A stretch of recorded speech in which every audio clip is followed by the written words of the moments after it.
Halo semuanya, selamat selamat berjumpa lagi dengan saya Leila Mona Ganim dan hari ini ada tiga millennials yang luar biasa, ada Pajai, ada Andina dan ada Rudi. Sahabat-sahabat baru, adik-adik generasi muda yang luar biasa ya. Halo semuanya, Pajai, Rudi, Andina, apa kabar? Halo, halo Kak, baik banget. Halo, baik banget. Asik. Oke, thank you ya sudah berkenan untuk ikutan di sini ngobrol.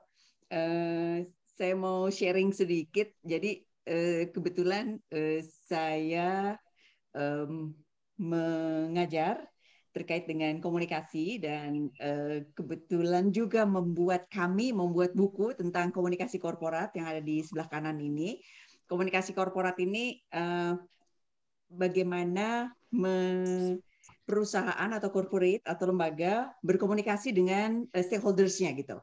Nah, salah satu yang juga sekarang ini ngetren adalah diantaranya dalam komunikasi korporat itu ada hubungan media, dan dalam hubungan media itu tidak hanya media konvensional tetapi juga media baru.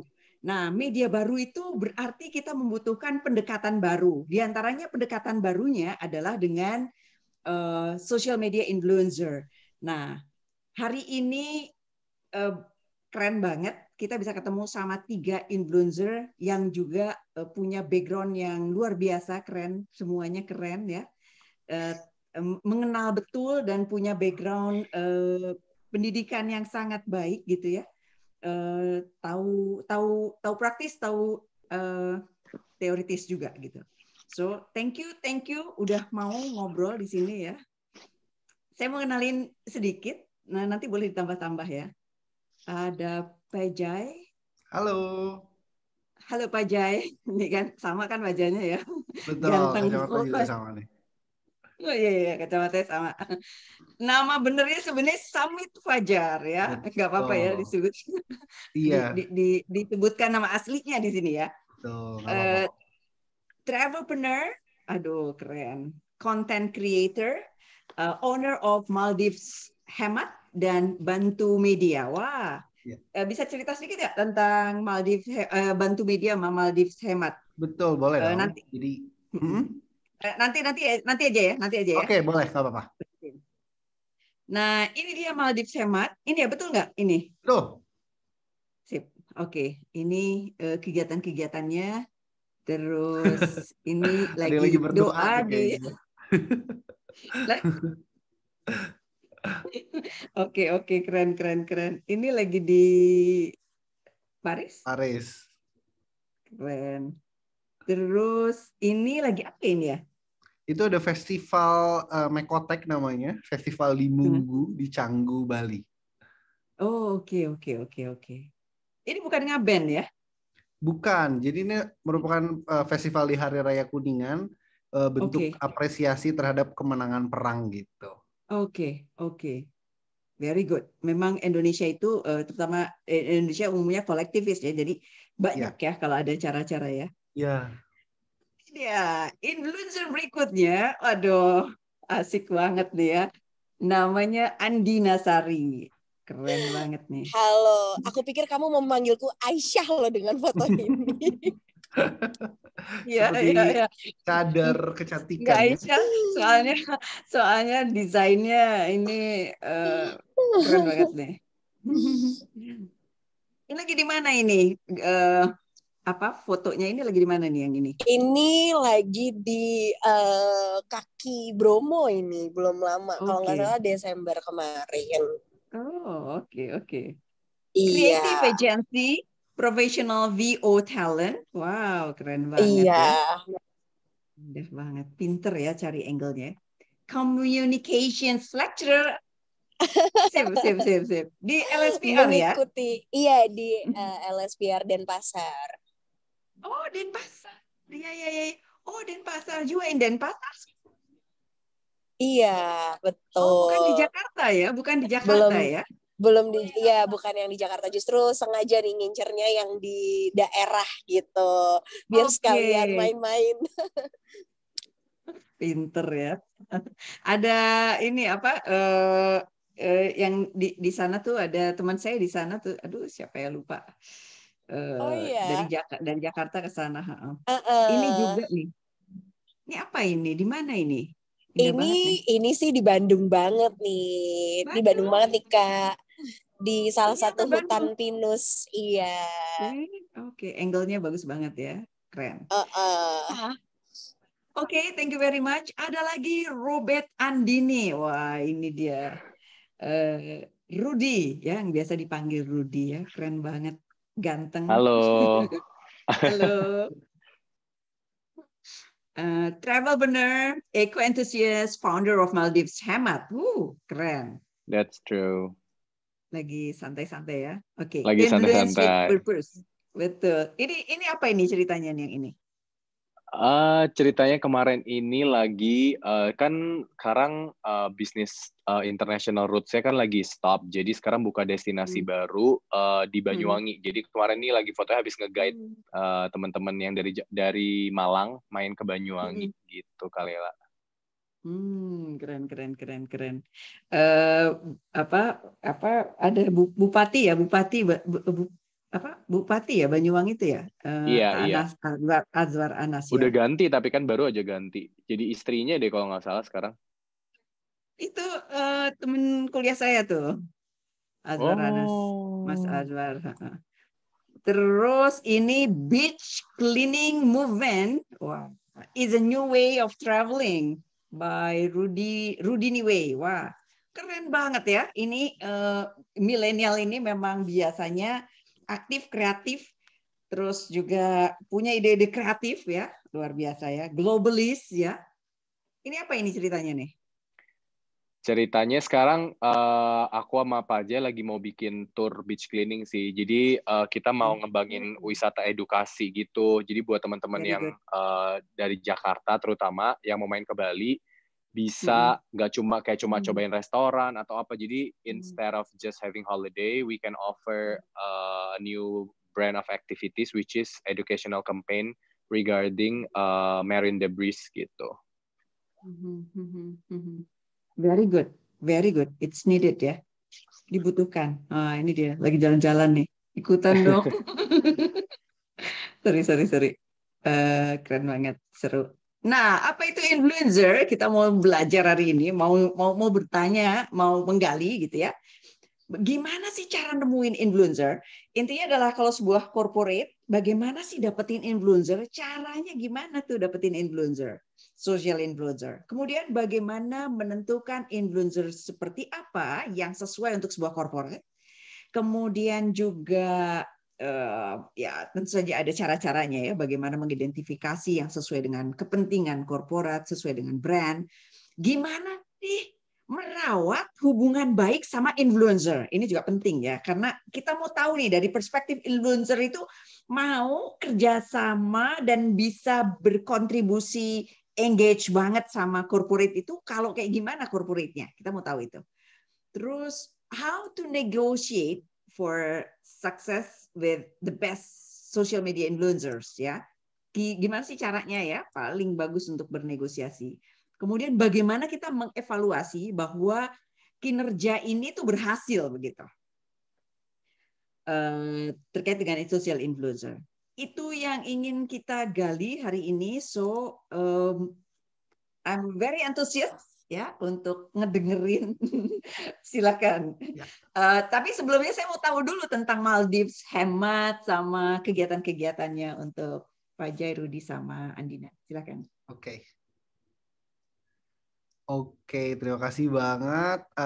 Oke, jadi sebelumnya emang saya dan Rudy ini kita start menjadi travel influencer sebenarnya sejalan dengan kita jalanin bisnis Maldives Hemat waktu itu gitu. Jadi emang Maldives Hemat ini merupakan sebuah travel agency berbasis online. Jadi kita startnya mulai tanpa modal. Kita beneran hanya mempersiapkan poster, platform sosial media, dan waktu itu kita purely semua komunikasi dan campaign dan sales action kita hanya melalui Instagram waktu itu gitu. Dan dari situ kita mulai tahu bahwa bisnis ini ternyata bisa sangat berjalan dan sangat dikenal orang gitu melalui hanya platform sosial media doang gitu. Dan dari situ mulailah kita juga sering terjun untuk berbagi konten traveling selagi kita jalan-jalan dengan bisnis kita gitu. Jadi awalnya tuh kenapa akhirnya jadi fokus sosial media travel influencer karena dari jalanin bisnis travel agency dulu gitu awalnya. Terus ternyata berhasil ya, ternyata berjalan ya. Yes, gitu. Jadi ternyata kita sangat aware bahwa bisnis itu bisa banget, maksudnya bisa dimulai dengan zero capital tanpa modal dan dengan basis platform media yang baik dan benar gitu. Di situ ternyata komunikasi bisa jalan, masyarakat juga bisa sangat percaya gitu, dan ternyata ada strategi-strateginya setelah kita menjalani bisnis travel ini gitu. Awalnya kita nggak begitu memperhatikan konten fotonya, nggak begitu memperhatikan beberapa aspek yang akhirnya kita belajar along the way dengan sejalannya bisnis Maldives Hemat sendiri gitu. I get the point. Rudy ada yang mau nambahin atau Andina? Rudy boleh nambahin? Nah, kebetulan Andina ini juga sebenarnya salah satu tamu Maldives kita. Jadi kita pertama kali kenal Andina ini karena Andina ikutan trip Maldives Hemat waktu itu ke Maldives. Jadi kita get to know each other, and then we become friends after that. Iya. Banget. Jadi sebenarnya sebelumnya klien yang akhirnya jadi berteman baik gitu. Iya. Betul. Akhirnya jadi main bareng ya. Sekarang jadi main bareng, kerja sama bareng ya. Jadi housemate kemarin sekarang waktu tahun lalu. Nggak ketemu sebulan, kangennya udah gitu Kak, gitu sekarang. Iya. Percaya. Oke. So, ada yang mau ceritain tentang apa influencer itu, please. Most welcome. Oke, jadi sebenarnya Andina ini, kalau aku dan Rudy mungkin basisnya di konten kreator untuk travel ya gitu. Tapi kalau Andina ini selain kenapa? Background kuliahnya apa? Oke, background kuliah sebenarnya agak loncat-loncat ya. Aku sendiri dulu kuliah di Institut Teknologi Bandung, di Bandung, ngambil jurusannya product design. Jadi basisnya adalah desainer sebenarnya gitu. Kalau Rudy sendiri, Rudy? Kalau aku sendiri, aku dari UPH. Kemarin sih belajarnya finance. Enggak, aku finance waktu itu. Iya. Oke. Terus untuk Andina dosen komunikasi nih, jadi komunikasi nih. Iya, jadi dulu kuliah pertamanya aku lebih ke broadcast, lebih ke journalism. Terus di kuliah selanjutnya aku lebih fokus ke hubungan internasional dan juga digital business gitu.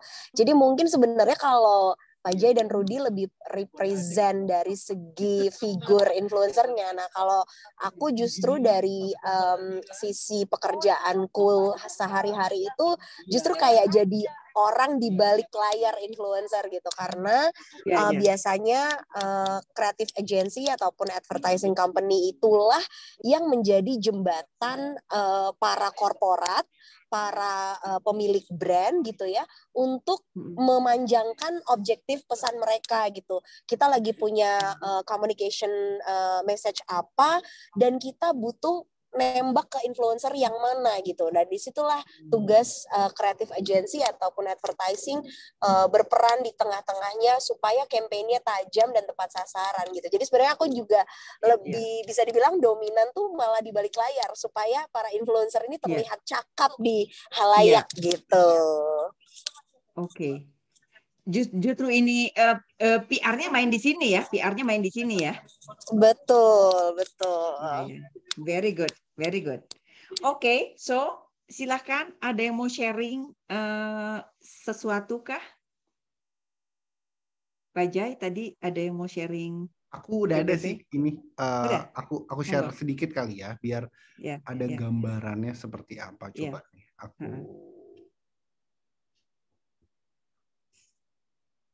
Oke, wait sebentar. Oke, di sini.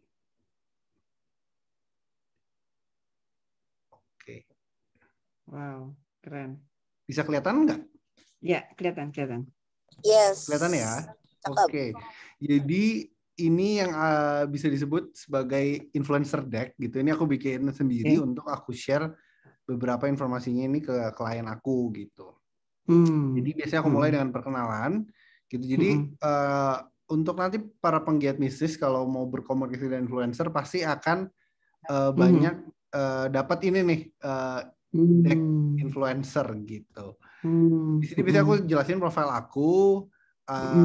Di sini aku full time travelpreneur juga. Terus base-nya di mana? Terus ini Instagram aku.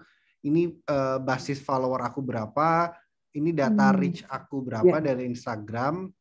Terus impression aku berapa gitu. Dan ini sifatnya sebenarnya berubah. Jadi aku sering update beberapa bulan sekali. Ini di Swiss bukan? Yang tadi? Ini di Venice di Italia. Venice. Ya, oke.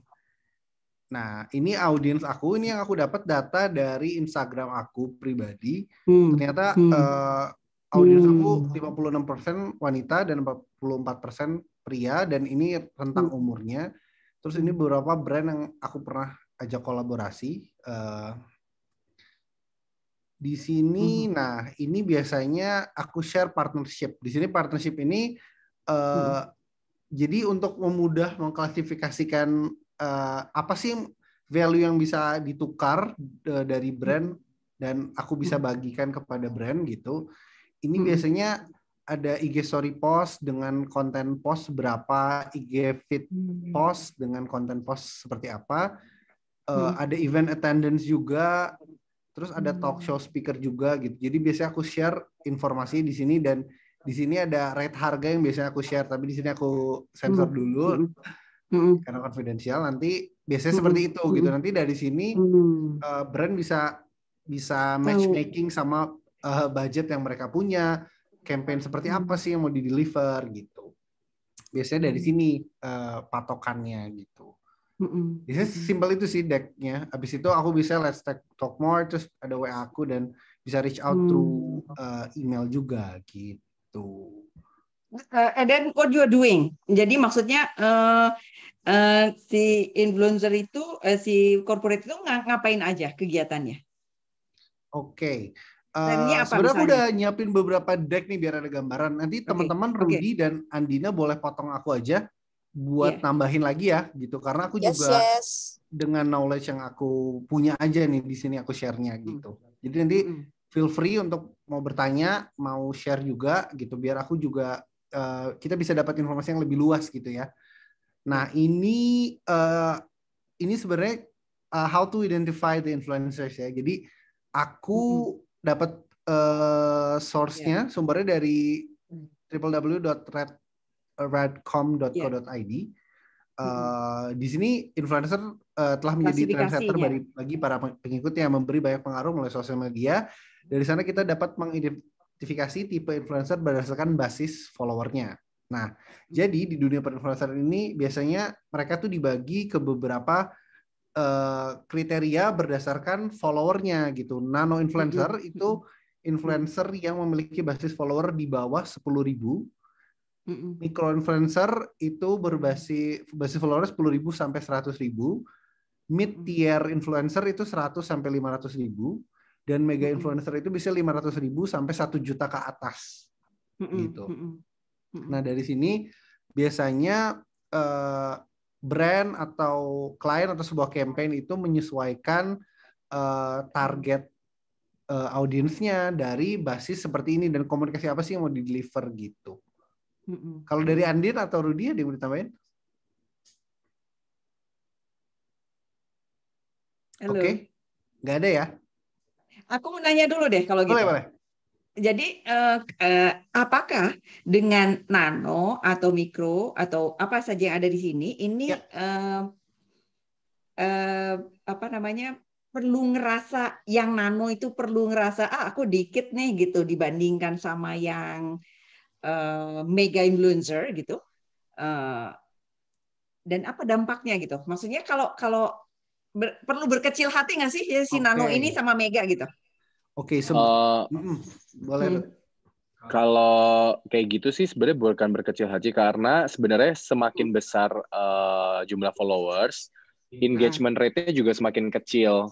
Jadi kalau misalnya mega influencer, let's say Raffi Ahmad, paling engagement rate-nya cuma 1%, karena dia nggak bisa kayak balas komen ke ribuan orang atau ngebalas story ke ribuan orang. Tapi kalau nano influencer, mungkin juga itu ada circle-nya masing-masing gitu loh. Kayak misalnya teman SMA atau misalnya anak-anak SMA nanti ada kayak anak bekennya siapa. Nah, itu biasa lebih bisa nge-engage komunitas itu sendiri. Jadi untuk brand, sebenarnya brand punya tujuan masing-masing. Entah itu mereka mau ningkatin brand awareness atau mau langsung ke mereka direct ke sales. Jadi mereka cari leads buat sales. Nah, kalau mereka cari leads untuk sales, mereka biasanya lebih pilih yang nano atau micro, karena si nano micro ini engagement-nya tinggi, jadi bisa nge-influence sebenarnya lebih gitu dibandingin si mega influencer. Tapi kalau mau naikin brand awareness sebuah produk ke tingkatan yang masif, mungkin ya mereka bisa pakai yang mega gitu. Jadi ya sebenarnya bisa di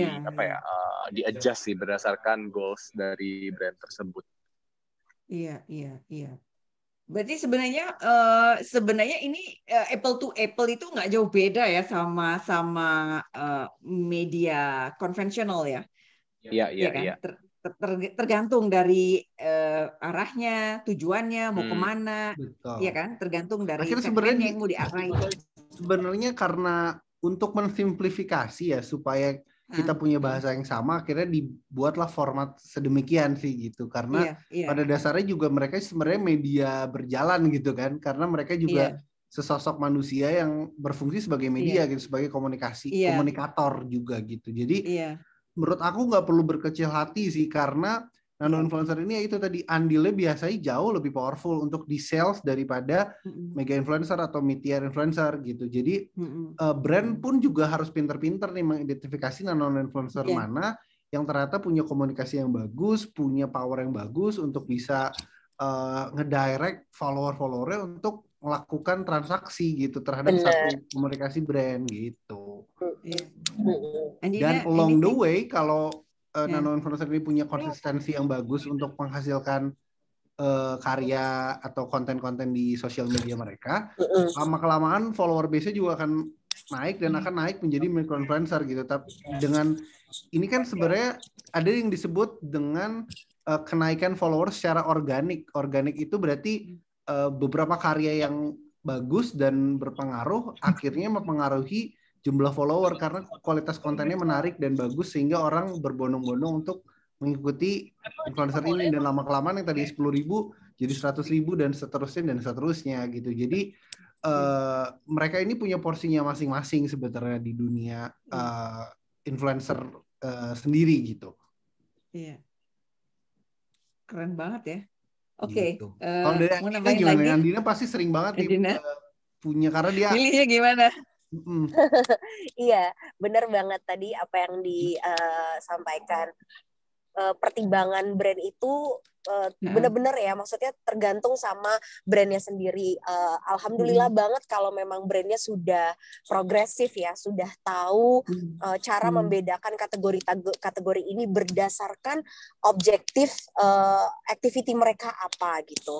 Terus mungkin satu lagi yang bisa jadi insight adalah selain pertimbangan dari jumlah reach out para influencer ini sendiri, mungkin yang juga perlu dipertimbangkan sama brand adalah di wilayah manakah campaign mereka itu ditargetkan. Artinya gini, kita kan bukan negara simple kayak Singapura yang maksudnya segitu aja gitu, tapi kita tuh luas banget ujung ke ujung gitu. Gaya hidupnya, demografinya orang di Jawa udah berbeda jauh sama apa yang orang-orang di Aceh lakukan, apa yang orang-orang di Jambi lakukan. Nah, jadi sebenarnya selain dari segi reach out influencernya sendiri, sekarang itu mulai banyak brand yang harus mempertimbangkan juga untuk mengoptimalisasikan influencer dari daerah. Jadi bukan hanya dari 10 kota besar di Indonesia. Jadi nggak melulu dari Jakarta, nggak melulu dari Bandung, dari Surabaya gitu. Tapi kalau memang misalkan nih ada brand mau launching store baru, misalkan dia mau buka di Palembang misalkan, yang nggak akan relevan kalau yang dia undang untuk launchingnya, untuk grand openingnya adalah influencer-influencer yang ada di kota gitu. Jadi mendingan akan jauh lebih efektif kalau dia nge-boost influencer kuliner yang ada di kota Palembang misalkan, atau yang ada di Sumatera Selatan misalkan, dan itu bisa jauh lebih powerful efeknya. Orang-orang di daerah pun, target audience yang memang menjadi pusat perhatian brand ini lebih merasa oke, aku ngerasa relate nih karena yang ngomong adalah influencerku gitu loh. Mereka merasa ada representatif di situ yang mewakili gaya hidup mereka gitu sih Kak tambahannya. Jadi memperhatikan dari mana latar belakang ataupun asal influencer ini berasal, menurutku juga sangat-sangat menjadi bisa faktor pertimbangan penting untuk si brand itu sendiri atau untuk korporat mana gitu. Jadi produk dan jasanya perlu dipertimbangkan sama cultural konteksnya gitu ya, dan target audience yang ingin diraih ya. Betul sekali. Ya kan, cultural konteks dari ini kan supaya sama. Misalnya seperti apa namanya, misalnya ya, rambutnya itu misalnya rambutnya misalnya beda, atau kulitnya misalnya ya, kulit yang ada di negara barat misalnya begitu ya, itu mungkin ada jarak rasa bahwa dia itu adalah representasi dari produk atau jasa yang akan kita tawarkan gitu ya kan. Iya, jadi harus benar-benar mempertimbangkan juga, kayak makanan juga misalnya tadi Palembang, itu berarti orangnya tuh ya gayanya khas Palembang kayak gitu. Iya, harus ada sentuhan Melayunya, kontennya juga harus ala-ala orang Ogan gitu kan, harus ala-ala sesuatu yang nyeret-nyeret ke budaya Melayu mereka gitu. Nggak bisa kita terapkan dengan konten yang wah ini lifestyle-nya anak Kemang banget, anak selatan banget, anak Bandung banget, nggak bisa, nggak akan goal gitu. Nggak akan goals. Berarti memang benar ya, orang di balik layar dari corporate itu perlu smart, perlu kreatif, perlu ya kan? Betul sekali, dan risetnya harus dalam. Research, betul research, betul.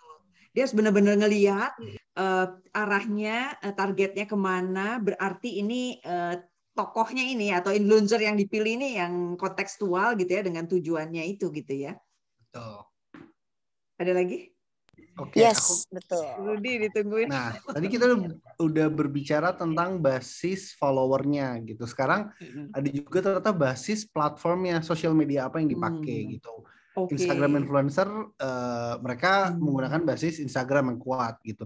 Blogger mereka akan berbagi melalui blog, melalui WordPress, melalui konten-konten berbasis tulisan gitu. Dan TikTok influencer sekarang adalah yang lagi hot issue banget karena platform ini memberi kemudahan untuk orang-orang baru agar bisa dibilang mudah eksis kali ya gitu. Jadi usaha yang dikeluarkan tidak seberat Instagram gitu. Kayak TikTok influencer ini bisa dalam 1 minggu memiliki basis follower yang tiba-tiba meledak karena kontennya sangat relevan dengan orang-orang gitu. Berbeda dengan Instagram ini. Instagram influencer ini perlu dipupuk bertahun-tahun, berbulan-bulan gitu untuk mencapai certain amount of follower gitu. Dan ada Twitter influencer juga gitu, mereka bertweet dengan baik dan menghibur gitu, memberi cuitan di Twitter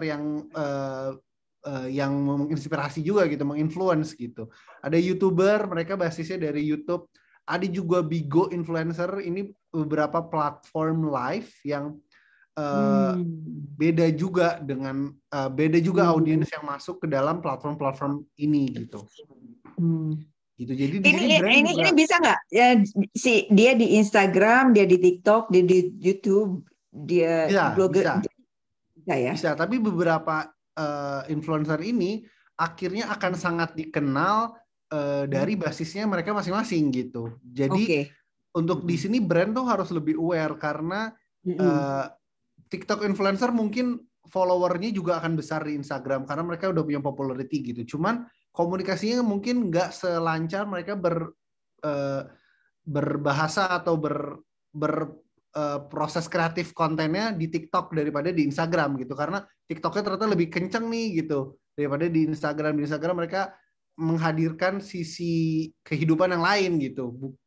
Bisa seperti itu. Dan YouTuber juga sama. Basis YouTube-nya kuat banget, tapi di Instagram-nya mungkin dia cuman cerita keseharian-seharian yang kurang relevan sama beberapa brand. Seperti itu juga mungkin gitu. Tidak melulu seperti itu, tapi biasanya mereka akan kuat di satu-satu di masing-masing platform yang berbeda sih seperti itu. Gitu. Oke. Andin atau Rudy mau nambahin? Yes. Silakan. Halo Rudy. Andin, anything? Dari aku udah sih sudah terwakili untuk part ini sama Pak Jay. Part ini, iya. Oke. Rudy, jadi, anything? Sebenarnya PR yang harus di highlight adalah Instagram ini basis kuatnya di mana? Maksudnya social media influencer ini basis kuatnya di mana? Dari situ kan output produk yang dihasilkan, konten yang dihasilkan berbeda gitu. Kalau blog berupa tulisan, kalau YouTube berupa video gitu, kalau Instagram berupa foto. Nah, itu akhirnya yang harus diperhatikan sama brand untuk konten apa yang mereka mau deliver gitu, mau dalam bentuk apa gitu. Iya. Oke, kita lanjut. Jadi dia harus melihat kepentingannya dia mau dibawa kemana gitu ya, dan dia harus milih berarti apakah ini lebih ke video, apakah lebih ke konten tulisan dan lain sebagainya gitu ya, atau foto gitu. Oke. Ini juga ada kategori influencer gitu. Biasanya influencer ini akan terlihat dia menonjol di konten apa. Banyak juga akhirnya mereka menggabungkan gitu beberapa interest yang ada di sini gitu sehingga mereka dikenal lebih banyak lagi, tapi niche-nya biasanya ada beda masing-masing gitu. Ada yang di travel, ada yang di beauty, ada yang di komedi dan entertainment gitu, seperti penyanyi, tukang cover lagu gitu, terus komedian, stand up komedian gitu. Ada juga yang di financial atau di mindfulness, motivational gitu. Ada yang mereka berbagi konten-konten fokus di tentang informasi keuangan, informasi tentang motivasi hidup gitu. Ada juga tentang mindfulness, ketenangan hati dan segala macam. Ada juga dari fitness dan wellness gitu. Dia instruktur yoga, mereka berbagi cara-cara gerakan pose yoga yang efektif saat pandemi misalkan gitu, atau fitness juga bagaimana melakukan home workout dan segala macam gitu. Ada juga yang berbasis politik dan religion gitu. Ini beberapa gambar besar aja gitu, tapi ada juga beberapa niche-niche lain gitu. Iya. Oke. Atau Andina, ada yang mau nambahin? Kayaknya kalau aku perhatikan 2 tahun terakhir ini salah satu trennya beberapa influencer yang mungkin bermain di basis nano dan micro justru semakin terdengar geek, itu followernya semakin setia loh, semakin loyal dan semakin willing untuk mengikuti apa yang mereka katakan, apa yang mereka anjurkan gitu. Pokoknya kayak apalagi kalau kayak yang basisnya udah ngomongin kayak sesuatu yang collectible ya, komik-komik atau action figure gitu. Biasanya yang koleksi kolektor motor tuh otomotif yang udah kayak gitu-gitu terdengar niche, memang terdengar sangat segmented, tapi padahal itu followersnya loyal luar biasa. Kenapa education nggak ada di sini?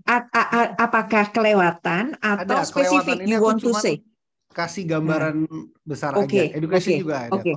Ada ya, oke. Ada. Banyak sebenarnya yang nggak aku masukin di sini. Cuman kayak gambaran besar yang biasanya sangat gak mudah ditemukan gitu di sangat sosial mudah media. ditemukan. Oke. Dan mudah untuk dimonetize sih. Ini topik-topik yang mudah untuk dijual ke brand.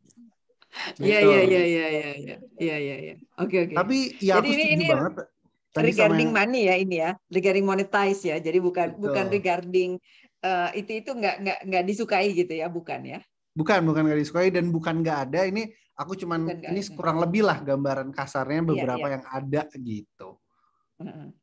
Rudy, Dan ya aku juga anything setuju you sih want to dengan add? yang Andina share, beberapa niche yang sangat jarang ada, akhirnya penggemarnya akan sangat setia gitu, akan dengan mudah mengikuti anjuran mereka, beberapa tips and trick gitu, karena mereka nggak bisa nemuin informasi itu dari platform lain gitu. Akhirnya mereka sangat gampang gitu untuk dan sangat setia gitu terhadap beberapa social media influencer yang niche minatnya gitu.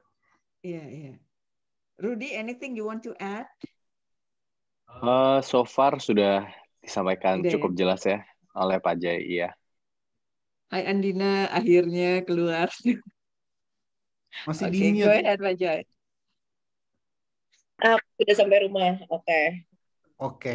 Ini sebenarnya slide terakhir dari aku sih. Ini sebenarnya bagian terpenting daripada brand owner gitu. Make a deal with the influencer gitu. Setelah kalian tahu siapa influencer yang sesuai dengan karakter brand Anda, ini biasanya beberapa langkah yang harus diperhatiin gitu. Kalau dari aku ya, ini aku kebetulan orang yang ditargetkan dengan brand, tapi yang aku lihat biasanya mereka mempersiapkan hal-hal ini gitu. Biasanya pertama campaign-nya udah siap nih, mau kayak gimana, udah nemu kira-kira yang cocok beberapa kandidat. Biasanya dicocokin sama budget pertama kali. Siapin dulu perencanaan budgetnya seperti apa gitu. Komunikasinya akan seperti apa, outputnya yang mau didapat seperti apa gitu. Dari situ bisa dapat nama-nama influencer yang cocok. Dari situ bisa dicek nih reputasi dan engagement influencer-influencer ini gitu. Ada websitenya ig.insight.com. Di situ kalau nggak salah bisa masukin nama influencer, terus di situ dapat data-data yang akurat gitu. Di situ bisa ngecek engagementnya seperti apa, followernya dia gimana, turun followernya dalam seminggu berapa, naik followernya dalam seminggu berapa gitu. Terus kategori apa yang mereka mainkan. Big data ya, kepake banget big data saat ini ya. Gitu. Sebenarnya Andi yang lebih cocok sih ngejelasin di bagian ini. Oke. Ini mohon maaf ini, saya mau tanya tentang IG ini maksudnya Instagram di sini, maksudnya Instagram Insight. Ya, IG itu sebenarnya Instagram. Itu salah satunya saja. Artinya dari sosial media lainnya juga ada kan Ada, insight-nya betul. atau sesuatu yang bisa dilihat ukurannya ya kan? Betul. Terus? YouTube juga ada. YouTube bahkan bisa lihat reputasi dia, ranking di Asia seberapa gitu, ranking follow dari basis followernya ya gitu. Sedunia di angka berapa gitu juga ada gitu buat YouTube. Oke. Itu dari situ biasanya disiapin deck kerjasamanya. Biasanya deck kerjasama ini berisi campaign activity-nya akan seperti apa, latar belakang campaign-nya apa yang mau di-achieve, terus apa aja konten yang harus disiapkan untuk influencer. Biasanya dikasih contoh sih sama mereka, kayak foto yang seperti ini yang kita mau, do and don'ts-nya seperti apa, jangan lakukan foto yang seperti ini. Kalau aku misalkan punya brand dengan brand corporate color aku misalkan let's say hijau, kompetitor aku corporate colornya oranye, please jangan sampai pakai baju berwarna oranye misalkan seperti itu, atau jangan sampai di foto di ruangan yang berwarna oranye seperti itu gitu. Atau aku misalkan mau reach-nya yang halal, brandnya sebuah brand halal gitu, jadi usahakan berpakaiannya nggak apa-apa mungkin nggak pakai jilbab, tapi hindari memakai celana pendek atau seperti apa yang hal-hal seperti itu sih gitu. Iya. Kalau dari Andina gimana? Biasanya panjang banget sih prosesnya untuk determinasi mau pakai influencer yang mana. Biasanya bahkan gitu, sebelum sampai ke tahap influencer, biasanya setiap kali kita membuat campaign itu, maka corporate atau brand itu akan terlebih dahulu menentukan BA-nya, brand ambassador. Jadi mereka satu sosok yang paling bisa merepresentasikan itu di mata publik gitu. Jadi ini biasa sifat kerjasamanya lebih long term, biasanya 1-1. Kemudian nilai kontraknya juga lebih eksklusif, lebih tinggi. Paketan gitu. Misalnya dalam 1 tahun itu nanti si brand ambassador ini akan mengerjakan jadi berbagai bentuk commercial brand itu sendiri gitu ya. di TV, radio, cetak, sampai ke digital, bahkan yang out of home media gitu, kayak billboard, kayak jumbotron gitu ya, sampai sekecil-sekecil itu, bahkan mungkin kalau misalkan ini tidak pandemi, biasa sampai ke eventnya pun, on ground activity-nya BA itu akan datang gitu ya. Atau kalau memang lagi pandemi, will launch, si BA ini juga akan datang. Nah, setelah menemukan brand ambassador, nanti si brand ini akan memecah lagi perpanjangan tangannya lewat para influencer itu. Kalau untuk beberapa requirement yang tadi disebutkan Pak Jai itu sudah benar banget.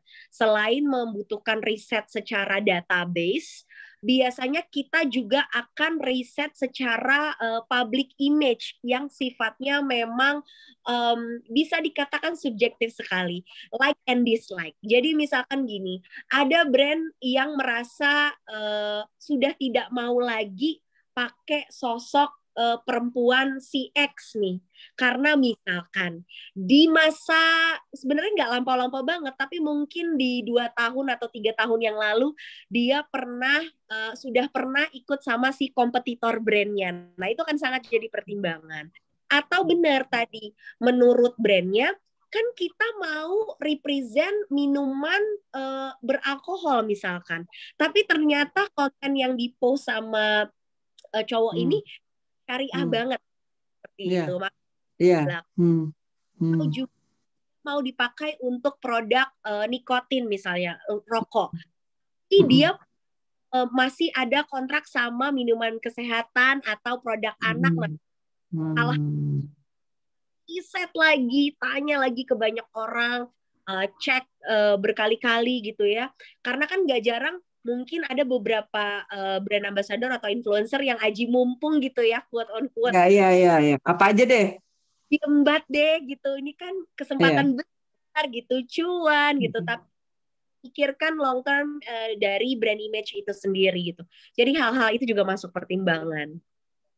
Artinya corporate itu harus smart ya. Dia brand itu harus smart dalam memilah-milih siapa yang akan menjadi kandidat, ya kan, influencer atau brand ambassador ini gitu ya, ya kan?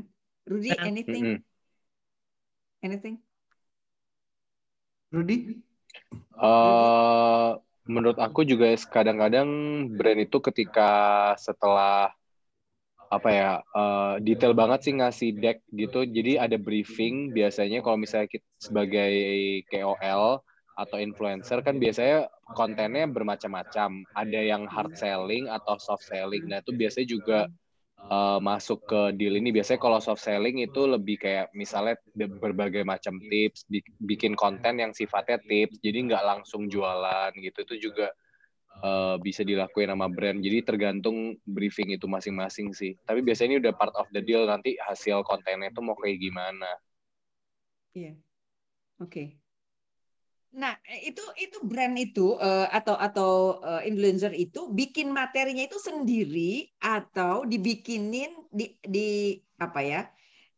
Oleh tim dari perusahaannya itu, dari brandnya itu, atau dia biarin bikin sendiri, dikasih panduan-panduan.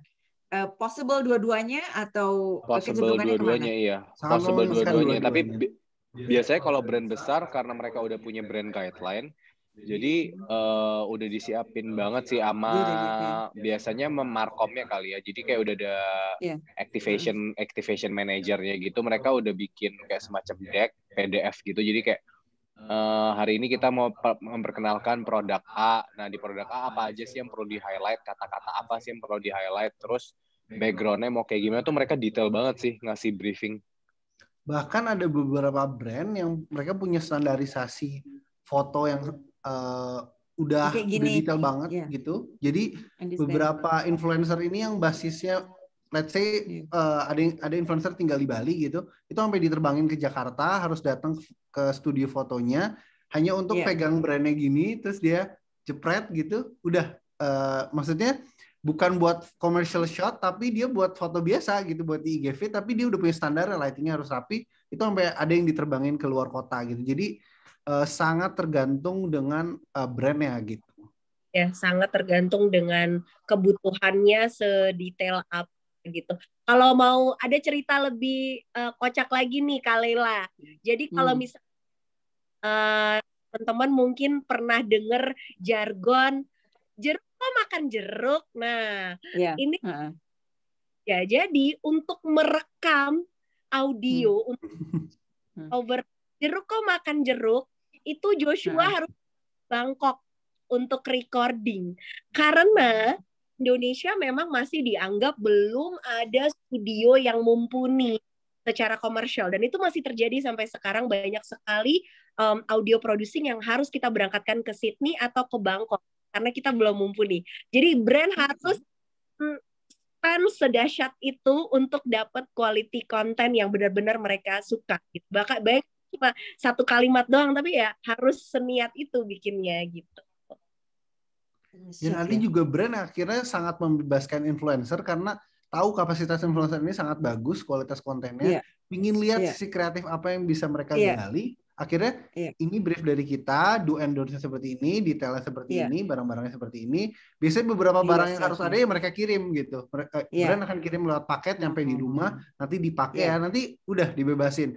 Influencer mau bikin video, mau bikin parodi, mau bikin foto aja gitu, akhirnya ada juga yang dibebaskan karena melihat kondisi kapasitas dari influencernya sendiri gitu.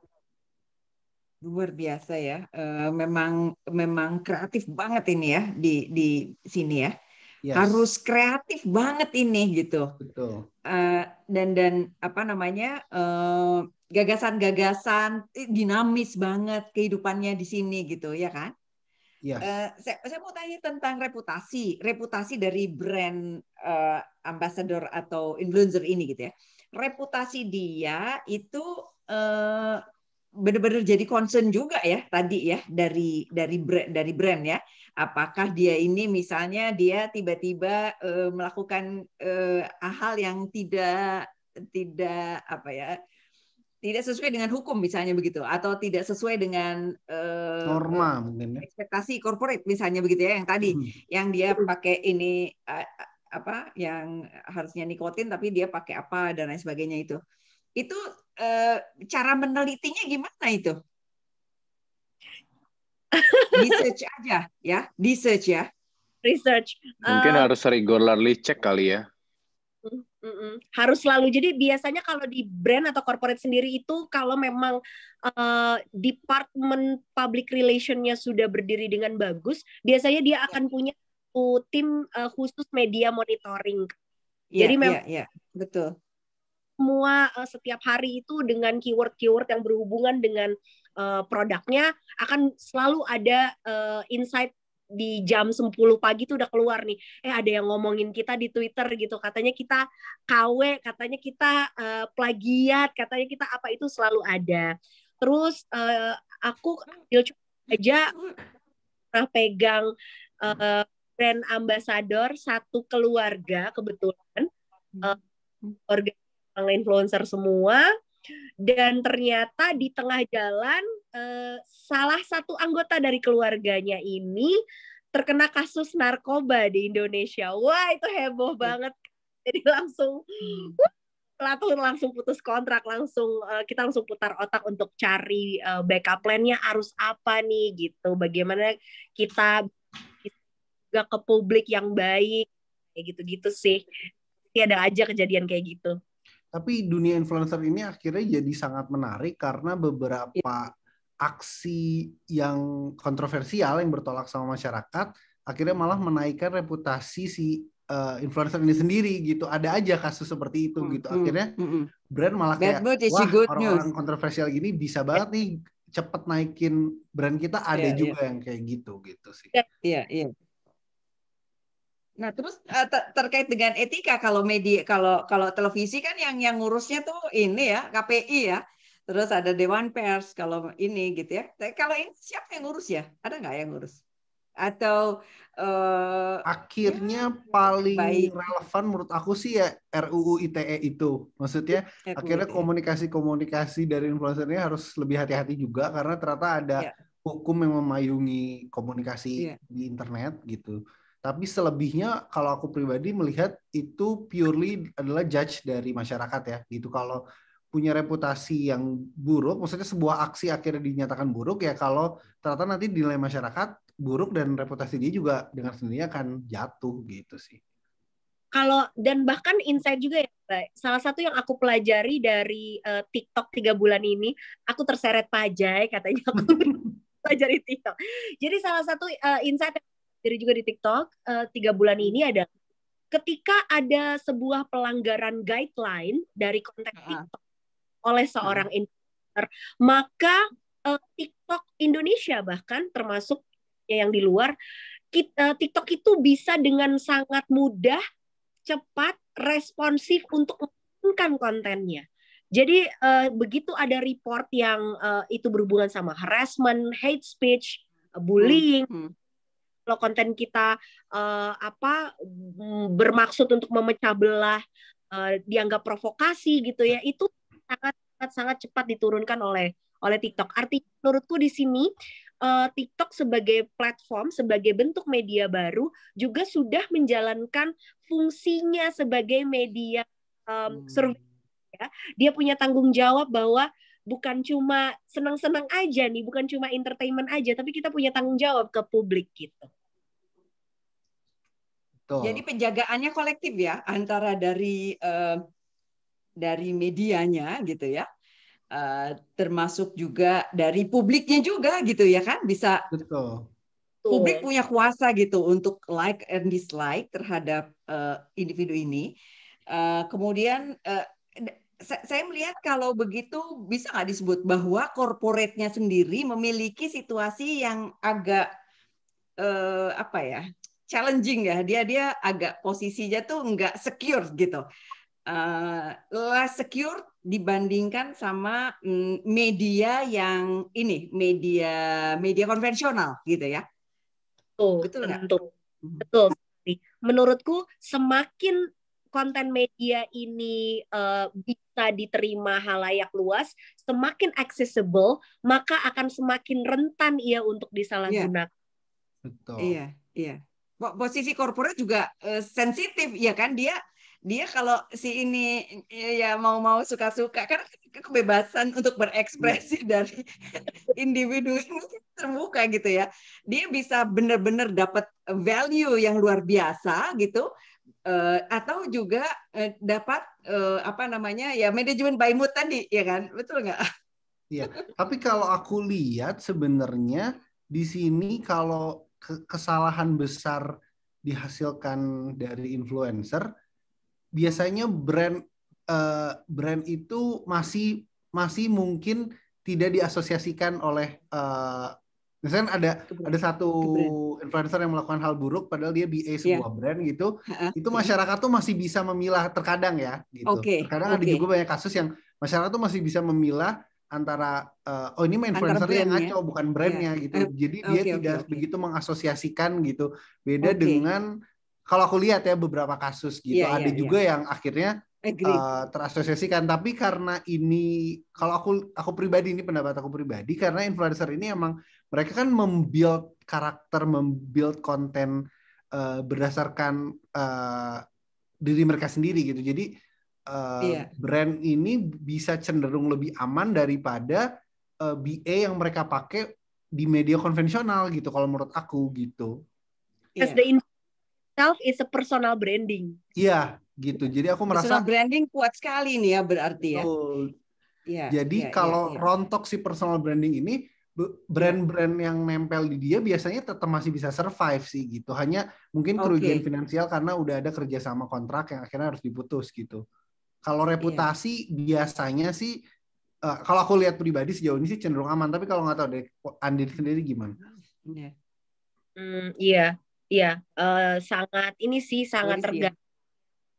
Sangat tergantung dari kasusnya sedahsyat apa, skupnya juga semana gitu. Tergantung kasus ya. Karena juga masyarakatnya tuh udah pinter-pinter kok. Mereka udah ibaratnya kayak apa aja tadi, lah ini mah emang influencernya aja yang nggak beres gitu. Udah masyarakat sudah sekarang. Sudah bisa memilah. Iya. Rudy, anything you want to add? So far oke kok Kak Lela. Iya, iya, iya. Jadi ini menarik sekali ya. Berarti ini adalah sesuatu yang kira-kira 20 tahun lalu gitu ya, atau 30 tahun lalu nggak kebayang kehidupan ini gitu ya. Sekarang adalah sesuatu peluang, yang peluang itu sebenarnya kalau kita lihat dari apa yang tadi diceritakan, ini tuh nggak main-main sebenarnya, ya kan? Sebenarnya nggak main-main loh. Ini tuh orang yang benar-benar mengelola personal branding. Jadi dia membuat dirinya dalam satu apa ya? Dalam satu kualitas tertentu yang menjadi magnet bagi brand untuk ikut mendapat mendapat support lah untuk kemajuan dari corporate-nya, dari brand-nya gitu ya. Jadi sebenarnya itu bukan kalau dibilang kayaknya santai-santai main-main, enggak juga gitu ya. Sebenarnya si individu-individu ini bisa jadi dia dengan strategi gitu melakukan itu semua. Is it right or do you have any other opinion? Betul. Ujung-ujungnya emang harus bikin strategi dan konten kalender juga sih, nggak bisa kayak cuma sesekali aja, karena kalau kan kalau di Instagram sendiri ada algoritma, dan kalau misalnya kita jarang ngepost atau ngepostnya bolong-bolong pun nanti sama Instagram sendiri itu nggak ditaruh di slot explore, jadi lebih susah dicek sama orang. Jadi sebenarnya ya benar, emang ada cara mainnya untuk benar-benar harus keep in di people's mind gitu untuk profile kita. Iya. Harus menghadirkan keunikan sendiri sih akhirnya. Kreativitas apa yang bisa kita tawarin sehingga konten itu relevan, bisa dinikmati sehari-hari sama orang, karena kesehari-harian ini yang akhirnya membantu influencer punya nama gitu, karena dinikmati tiap hari nih gitu, tiap detik, tiap waktu, sehingga influencer ini punya popularity gitu. Kalau influencer ini tidak menyuguh, karena ini udah algoritma Instagram ini berubahnya sangat cepat gitu. Jadi influencer juga harus sangat aware dengan regulasi apa yang ditawarkan sama Instagram gitu, atau social media platform yang mereka pakai gitu. Sehingga ya itu intinya sekarang adalah setiap hari kalian bisa menyajikan informasi yang seperti apa gitu. Apakah edukatif, apakah menghibur? Biasanya sebenarnya dari dua faktor itu kalau aku baca dari beberapa teori influencer gitu, bahwa influencer ini harus menyajikan at least salah satu dari dua faktor itu. Apakah konten mereka edukatif atau konten mereka menghibur gitu. Jadi antara memberi informasi atau menghibur gitu.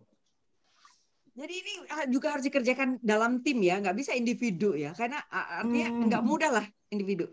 Betul, akhirnya banyak juga influencer yang mereka nge-build timnya, mereka punya, makanya manajer ini akhirnya berperan palu gada disebutnya gitu. Si manajer influencer ini akhirnya ngurusin invoice-nya, nyiapin kalendernya, nyiapin konten-konten deadline-nya harus dikirim kapan nih gitu, brand apa aja yang masuk, dan mereka juga yang cari brand-brand yang siapa mau kerjasama, karena biasanya bentuk kerjasamanya persenan gitu. Jadi si manajernya kan dapat fee bulanan plus persenan dari deal-deal yang akhirnya dihasilkan bareng si influencer gitu. Akhirnya biasanya ya kalau semakin besar ya butuh tim yang besar juga gitu sih.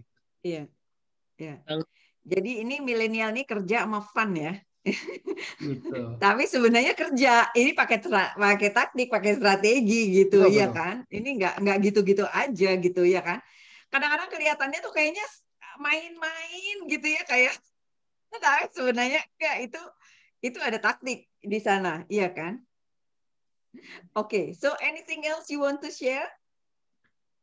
Oke, paling itu aja sih. Paling aku mau nambahin dikit. Di sini ada poin keempat itu cara reach mereka gitu. Biasanya influencer ini agak sensitif, agak bawel juga, ada yang baik juga ya. Namanya human ya.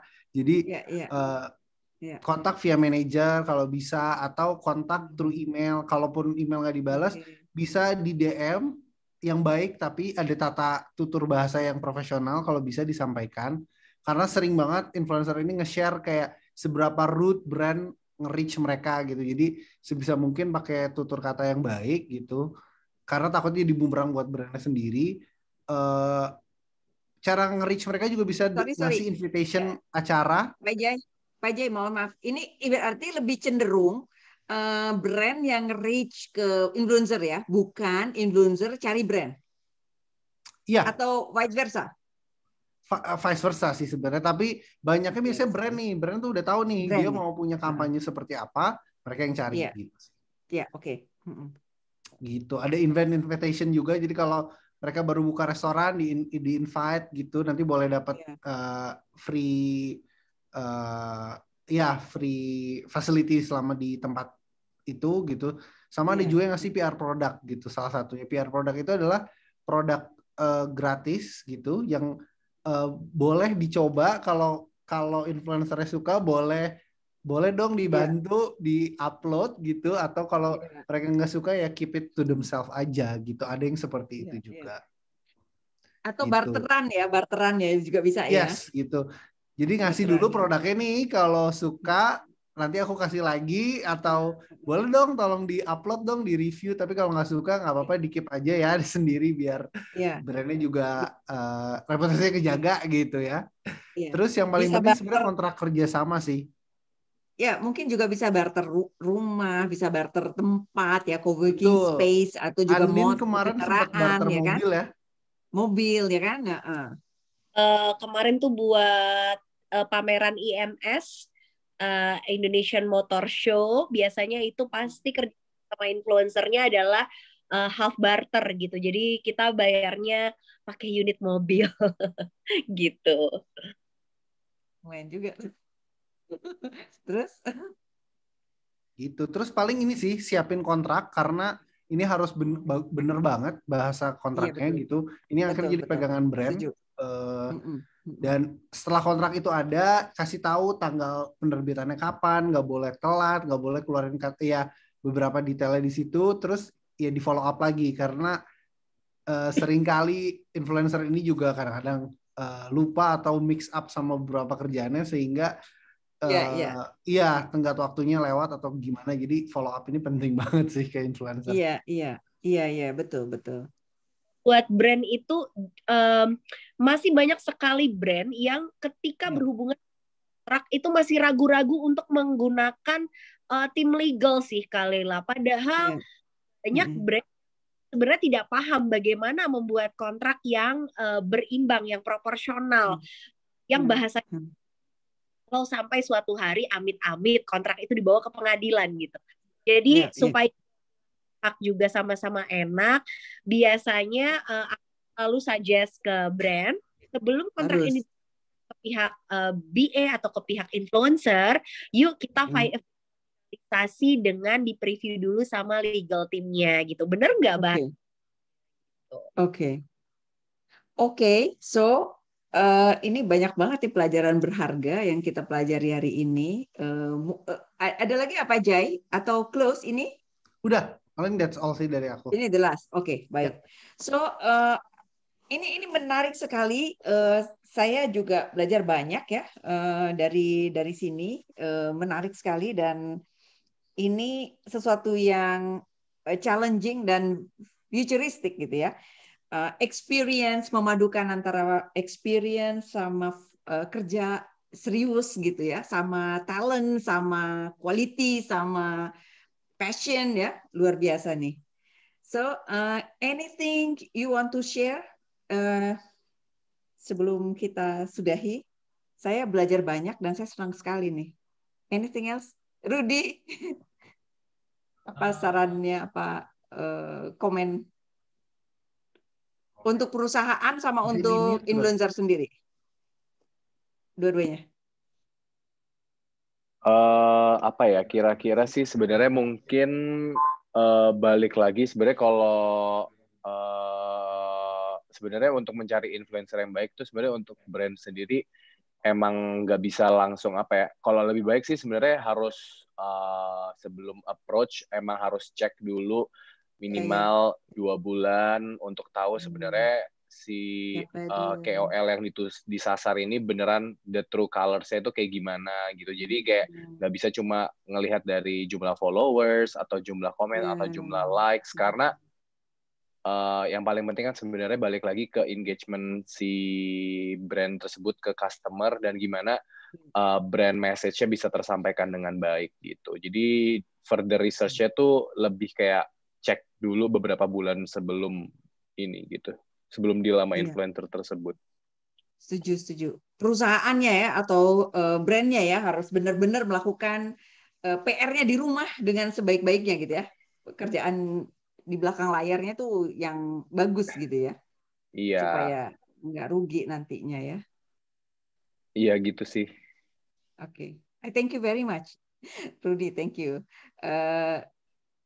Adina, anything else? Mungkin buat teman kembali lagi kepada sesinya sendiri, komunikasi korporat. Yang pasti aku sih punya optimisme besar bahwa komunikasi korporat umur karirnya masih sangat panjang.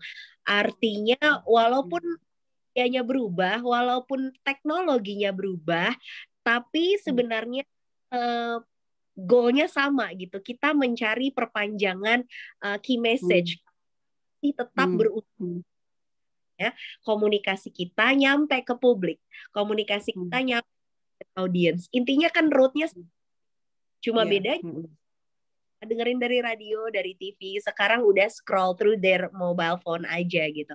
Jadi apa perubahan teknologi yang terjadi bisa jadi Instagram mati, TikTok mati, tapi kemudian lahir lagi bentuk AI atau apa, dan itu challenging sekali untuk dipelajari. Jadi potensi karir berikutnya gitu. Saya setuju. Jadi sebenarnya kalau ngelihat dari diskusi tadi itu, saya sebenarnya bisa ngelihat sama kok kira-kira gitu. Bentuknya beda aja gitu. Tetapi tetap aja rumus-rumus utamanya itu dia harus melakukan penelitian, memahami, menyesuaikan dengan tujuan dari brand kita, kemudian juga ya penggalian dan lain sebagainya itu memang perlu dan harus dikawal terus gitu ya. Nggak bisa gitu aja ditinggal gitu ya. Harus dikawal supaya dijaga sesuai dengan kepentingan dari corporate. Kalau dari sisi corporate. Thank you very much. Pak Jai. Mungkin ini jadi penutup juga kali ya. Kalau saran dari aku buat para brand owner, pastiin banget komunikasi apa yang kalian mau deliver. Research itu penting banget gitu. Dan coba juga menggali potensi-potensi dari influencer yang masih nano dan mikro gitu. Karena di situ juga kalian bisa exchange dengan nominal yang tidak begitu mahal, tapi ternyata komunikasinya jauh lebih efektif gitu. Karena nano-nano ini juga ternyata berperan sangat penting juga gitu. Jadi banyak perdalam lagi gitu apa yang mau di-achieve dan sesuaikan dengan kualitas influencer yang kalian mau reach sih gitu doang sih paling. Very good. So, keren banget. Keren banget. Aduh, terima kasih banyak nih. Banyak banget pelajaran menarik dan semoga ini jadi warna tambahan untuk kajian-kajian komunikasi korporat. Karena memang PR itu harus terus-menerus menjaga pesan sampai di masyarakat, sampai di stakeholders-nya gitu ya. Dan juga apa yang dipikirkan oleh stakeholders sampai di korporat juga gitu. Supaya reputasi korporat juga jadi bagus. I thank you very much untuk Pak Jai, Rudy, dan Andina. Makasih Mudah-mudahan kita bisa ketemu lagi di kesempatan lain. Saya off dulu, tapi jangan close dulu ya sebentar ya. See you, bye-bye. Wassalamualaikum warahmatullahi wabarakatuh.